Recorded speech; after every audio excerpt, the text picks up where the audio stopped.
Last year, Tamika Derozen's 12-year-old son was forced to act as a slave along with all of the other African-American kids in his classroom by his then sixth grade teacher at Shelburne Middle School, Miss Stories. She asked all the African-American children to stand and go to the front of the class.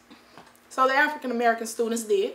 My son told me they all walked up the front of the class, and once they were in front of the class, she asked them to begin pretending that they were slaves and that they were digging for coal.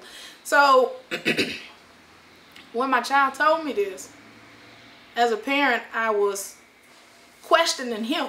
Like, well, you know, did y'all know y'all were going? And he said, well, I may get in trouble for not participating because I refused to do it. He said the teacher then turned around and asked 3 little white boys to stand and pretend that they were kings and noblemen.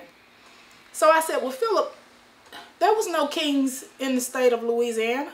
And he said, Mom, when the teacher had her back turned, the kids were making a whipping action with their hand as though they were whipping us with a whip. It was one little boy doing this behind the teacher's back. And I said, you know, that never would have happened had she not opened that scenario.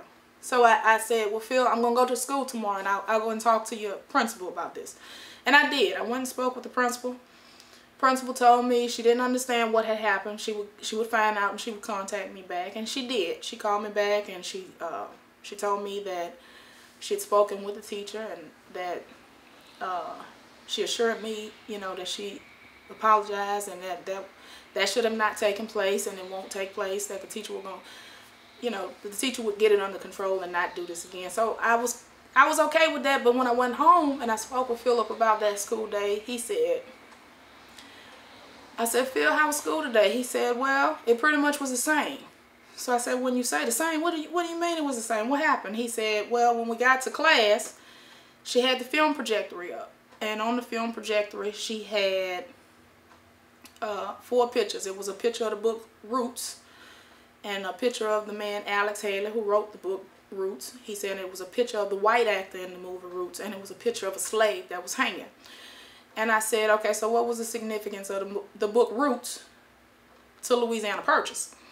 So he explained to me that she went on to say, is it possible for this white actor to pretend to be Mr. Haley if it was a movie written? And the kids responded no. So then she said, well, that would be why I got the African-American children to play as slaves, because they better fit the role. Shortly after the incident, Ms. Stories was no longer an employee with Staunton City Public Schools, but school officials were tight-lipped and would not say whether or not she was fired, citing privacy laws. This year, Staunton City Schools began to require that all full-time staff participate in diversity and inclusivity training. So Ms. Derozen sent her son to school this year with a peace of mind, knowing that all teachers and staff had the training and with hopes that last year was a thing of the past. Earlier this month, her son had a substitute teacher, and that's when this happened. And the call this time is, Ms. Derozen, there's been an incident. A substitute teacher has said those inappropriate things relating to this situation with last school year. So as a parent, my concern is targeting of my child. Like, why are you bringing up the incident from last school year? Why are you pointing out to him that you, and as a substitute teacher, how do you know he's the student that was involved in last year's encounter? And what did she say to him? She said, in your words, she said, you're responsible. Yeah, you're responsible. You're the student that was responsible for the teacher being fired on last year. I know who you are. I reached out to Staunton City Schools Chief Human Resources Officer, Jonathan Venn. Mr. Venn said that the substitutes are sourced out through a third party named sourceforteachers.com and aren't required to participate in the diversity training program. After I sent Mr. Venn this series of questions, he called me and told me that he can't discuss the situation, but explained to me that the substitutes are hired by sourceforteachers.com and each complaint against them is handled by their employer. He went on to explain that Staunton City Schools can demand to sourceforteachers.com that a substitute not be permitted back at a certain school, or in some cases, the whole school district.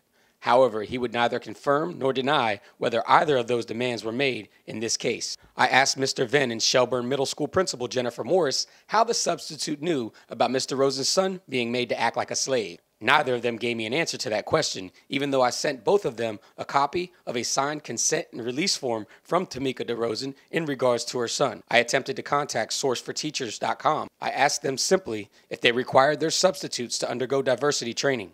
Fast forward to this past weekend during a high school football game between Riverheads High School and Robert E. Lee High School.